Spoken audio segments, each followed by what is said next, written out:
Hey everybody, this is the introduction to Marx and Marxism by Iring Fetscher. The essays in this volume are all more or less concerned with the problem of the decline of the quote, great method, end quote, as Brecht called Marxism. They try to make evident and to understand the discrepancy between Marx's critical and humanist thought and the reified ideology of Soviet Marxism in the Stalin era. The first task in this context was to reconstruct the original philosophical thought of the young Marx and to investigate its relevance for the mature work. This is done in the first essay.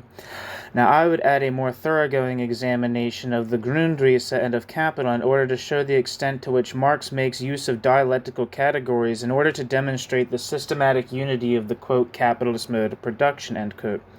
I feel it would be necessary as well to investigate the relationship between Marx's dialectical presentation of the, quote, general concept of capitalist economy, end quote, the appearing reality, end quote, of classical and post-classical capitalism itself.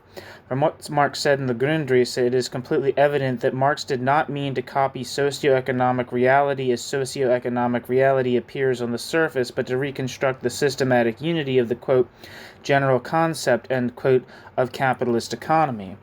In my essays on the relationship between Marxism and Hegel and on the transformation of Marxism from the philosophy of the proletariat to the proletarian Weltanschauung, or worldview, I am concerned with Marx's philosophy of history and the replacement of Hegel's contemplative idealistic view of historic reality through Marx's activistic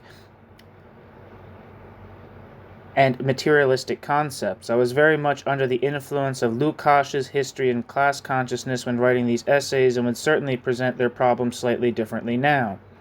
The central objective of all my essays, namely the dissociation of Marx's critical thought from dogmatic Soviet Marxism and its degeneration in the years since 1929, remains an important precondition for the reversal of the aforementioned, quote, decline of the great method, end quote.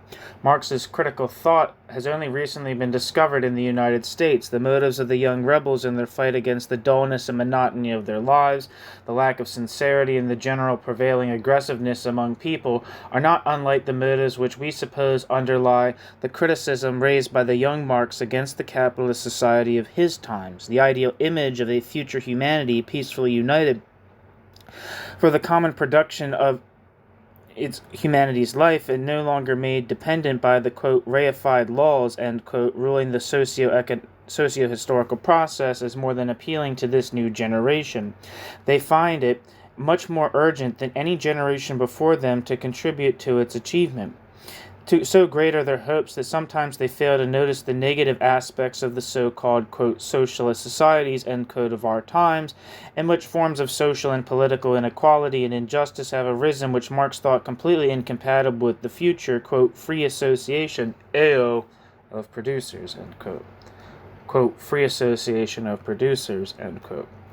There is no doubt that many of these concepts can be explained by the specific historical conditions under which these socialist societies are built, but it would be dangerous to present them with all their deficiencies and their ideological dogmatism as models for a better future.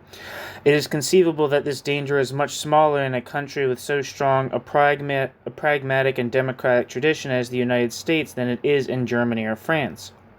The interest in Marx and Marxist theories has come very late to the fore in the United States. Socialism has played a minor role in its past history and has more the ideal of small religious communities than the theory of a nationwide intellectual and social movement. That interest has developed only recently is a consequence of the nation's special historical and geographical conditions. More than 150 years ago, the German philosopher Hegel, who is considered in the Anglo-Saxon world to be a completely impractical and abstract thinker, very clearly set forth the reason for this late development.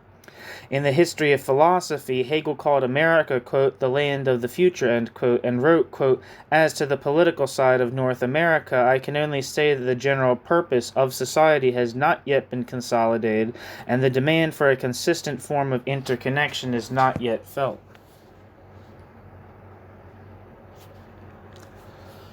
This is because a real state and a genuine government originate only when there are already social differences, different estates, and very great riches on the one hand and great poverty on the other, when a great mass of the population can no longer satisfy its demands in the way it was accustomed to do. America is not yet facing this social tension because America has the outlet of continuous colonization in the wide valley of the Mississippi.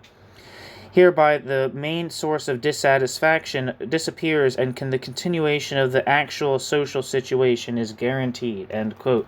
Hegel.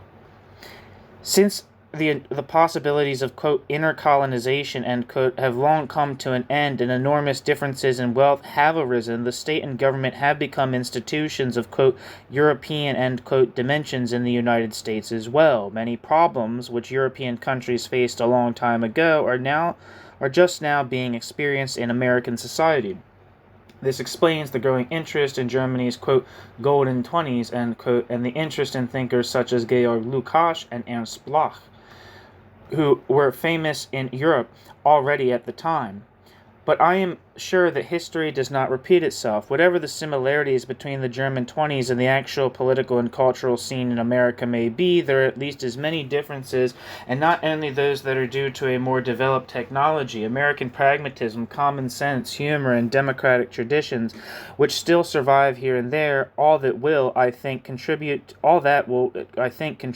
a specific reprocessing of the European importations.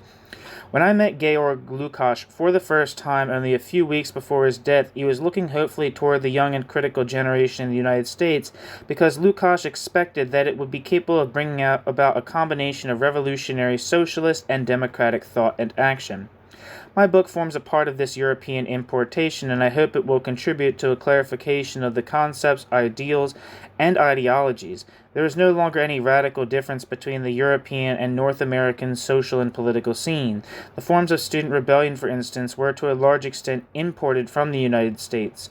The American terms, quote, sit-in, quote, teach-in, and so on are used in German as well. And this is by no means a completely new feature of our times. In his congratulatory letter to President Lincoln after the victory in the Civil War, Karl Marx strongly emphasized the interrelationship between the American and the European history of social and political revolutions. Quote, the European workers are convinced that just as the American War of Independence inaugurated a new epoch for the emancipation of the middle classes, the American War against slavery will inaugurate a new epoch of the emancipation of the working class. They take it as a symbol of the beginning of this epoch that the task to lead his fatherland in this fight has been assigned to the energetic and inflexible son of the labor class, Abraham Lincoln. End quote. Marx. European and American social and political, intellectual, and artistic history are more and more closely connected. Isolationism can prevail no longer in any of these areas. I have learned from many Americans through their writings and personal contact during my stay in the United States, and I look forward to learning from my American critics now as well. Summer 1921, Frankfurt.